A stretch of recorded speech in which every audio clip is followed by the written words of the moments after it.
दुनिया में अब भीष्म को लग रहा है कि शायद कृष्ण कहीं जल्दी में ना हो, तो बस मिलकर के जल्दी नहीं चले जाएं। इसलिए सबसे पहली क्या प्रार्थना की आज पितामह भीष्म ने, सदेव देवो भगवान प्रतीक्षताम् कलेवरं यावदिदं हिनोम्यहम् प्रसन्नहासारुणलोचनोल्लसन् मुकाम्बुजो ध्यानपथश्चतुर्भुजः। पितामह भीष्म हाथ जोड़ करके कहते हैं, कलेवरम यावत अहम हिनोमि, यावत हम कलेवरम हिनोमि, जब तक मैं अपने शरीर को नहीं छोड़ दूं, जब तक मेरे प्राण नहीं निकल जाएं, तब तक हे केशव प्रतीक्षताम, मेरी प्रतीक्षा करते रहना, तुम खड़े रहना। जब तक मैं इस दुनिया से नहीं चला जाऊं, जब तक मेरे प्राण नहीं निकल जाएं, तब तक प्रतीक्षताम, मेरी प्रतीक्षा करते रहना, तुम यहीं खड़े रहना। मैं जिया भी तुम्हारी ही दृष्टि में हूं और मरूंगा ही तुम्हारे सामने, लेकिन उदास होकर के मत खड़े होना। प्रसन्न हासा, प्रसन्न होकर के हंसते हुए, अपने चेहरे पर मुस्कुराहट लाते हुए कृष्ण आप यहां पर खड़े रहिए। और पितामह भीष्म जब इस तरह कहते हैं तो सब लोगों को तो कृष्ण दो हाथ के दिखाई दे रहे हैं, दो हाथ वाले, लेकिन पितामह भीष्म को साक्षात भगवान विष्णु के रूप में चतुर्भुज रूपधारी दिखाई दे रहे हैं। शंख चक्र गदा पद्म हाथ में लिए हुए साक्षात नारायण का दर्शन कर रहे हैं भीष्म। इसके बाद पितामह भीष्म ने दृष्टि डाली कुंती की तरफ। अब भगवान को रोक लिया है, जाना मत। आज भारतवर्ष का एक ऐसा महान विद्वान,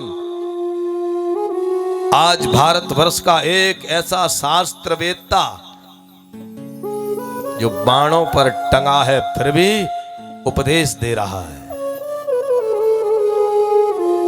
व्यासपीठों पर बैठ करके उपदेश देना कोई बड़ी बात नहीं है, लेकिन बाणों पर लटके हुए होने पर भी जो हमें धर्म का उपदेश दे दे, असली वक्ता तो वो है। आज बाणों पर लटके लटके पितामह भीष्म शास्त्रों का उपदेश कर रहे हैं। कुंती की तरफ दृष्टि डाली, भीष्म की आंखों में आंसू आ गए। बेटी कुंती, तेरे कष्टों को मैंने देखा है। जिस समय तेरे ये बालक बहुत छोटे थे, तेरे साथ जो अन्याय हुआ है उससे मैं परिचित हूं। वनवास तुझे हो गया, लाक्षागृह में तुझे जलवाने की कोशिश की गई। आज पितामह भीष्म अपने पापों का प्रायश्चित कर रहे हैं। मैंने अपने जीवन में जो भूल की है उनका प्रायश्चित कर रहे हैं। कृष्ण को अगर आज वो भीष्म कुछ चढ़ा रहे हैं तो अपने प्रायश्चित को, अपनी गलतियों को, अपनी भूलों को उनके चरणों में समर्पित कर रहे हैं।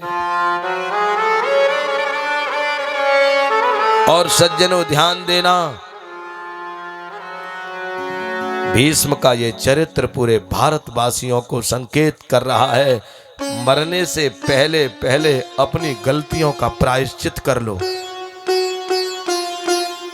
मरने से पहले अपने जीवन में जो भूल हुई है उन भूलों को लेकर के कभी कभी भगवान के मंदिर में बैठ करके आंखों से आंसू बहा के रो लो, प्रभु मैंने अपने जीवन में बहुत गलती कर दी है।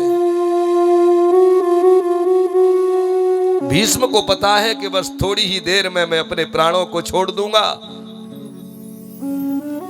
उससे पहले पहले मेरे जीवन में जो गलती हो गई है उन गलतियों का प्रायश्चित मैं कृष्ण के चरणों में कर लूं।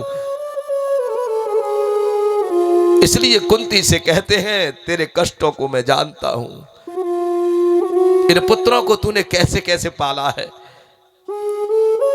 इन पुत्रों को लेकर के तू कैसे कैसे वन बिहड़ में भटकती हुई उस द्रौपद के यहां, उस राजा विराट के यहां तुम कैसे रहे मैं जानता हूं। ये वही गांडीवधारी अर्जुन है जो विराट के यहां पर एक नपुंसक बन के रहा।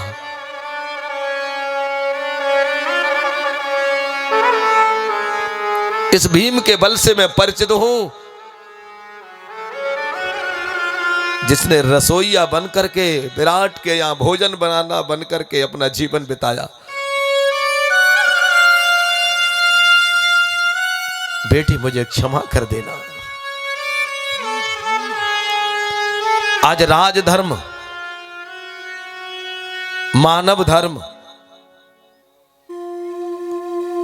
वर्णाश्रम धर्म, स्त्री धर्म, इनकी व्याख्या कर रहे हैं, बाणों पर लटके लटके धर्म का उपदेश दे रहे हैं। इन उपदेशों को सुनते सुनते द्रौपदी की आंखों में आंसू आ गए। लोग कहते हैं द्रौपदी हंस गई, पूरे महाभारत में द्रौपदी हंसी नहीं है। जो कहते हैं कि द्रौपदी हंस गई, कैदी अंधों के अंधे ही होते हैं, ये कहां लिखा है? कोई मुझे बताए तो सही। पूरे महाभारत को पढ़ लेना, लिखा मिले तो हमें बताना। आज समस्या ये बन गई, हमने जो सुन लिया बस वही सत्य हो गया ना। द्रौपदी एक ऐसी आदर्श नारी,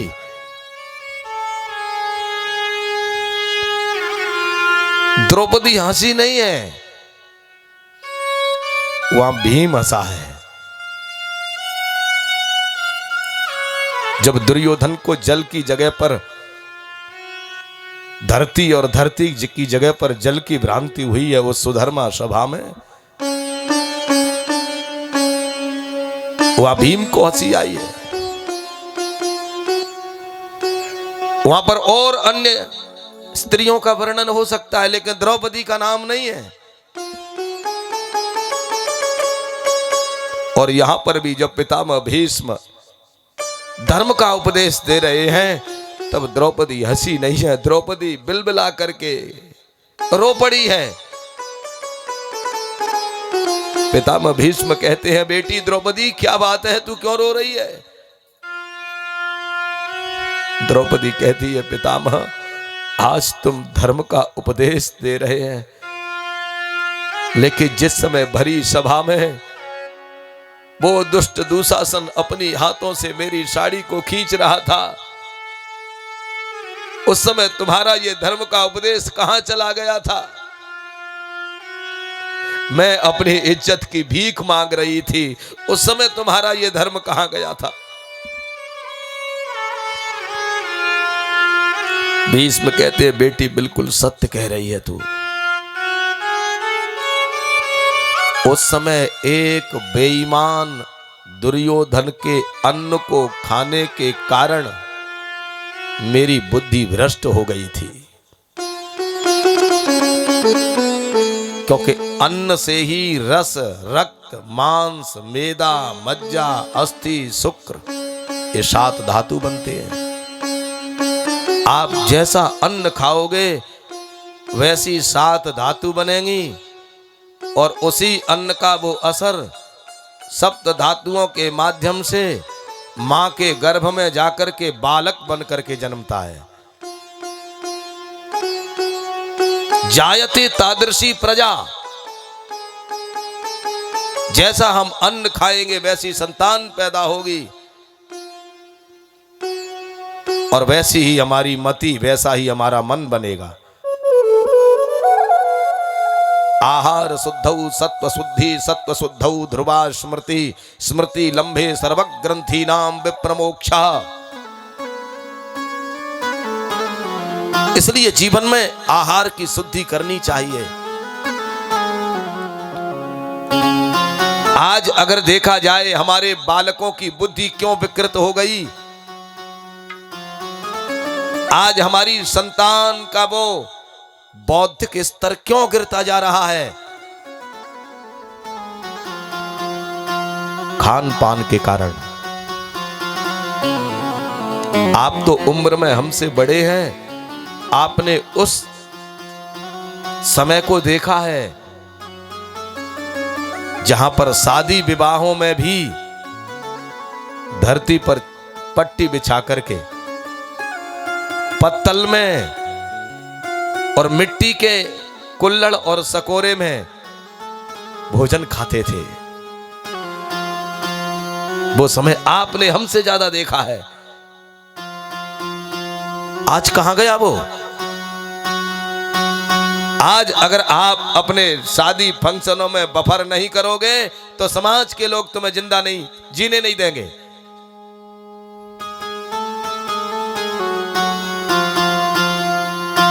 ये कैसी हमारी विचारधारा बन गई? आज हम केवल और केवल इस समाज के कारण एक दूसरे ने अपने आहार का रहस्य नष्ट कर दिया।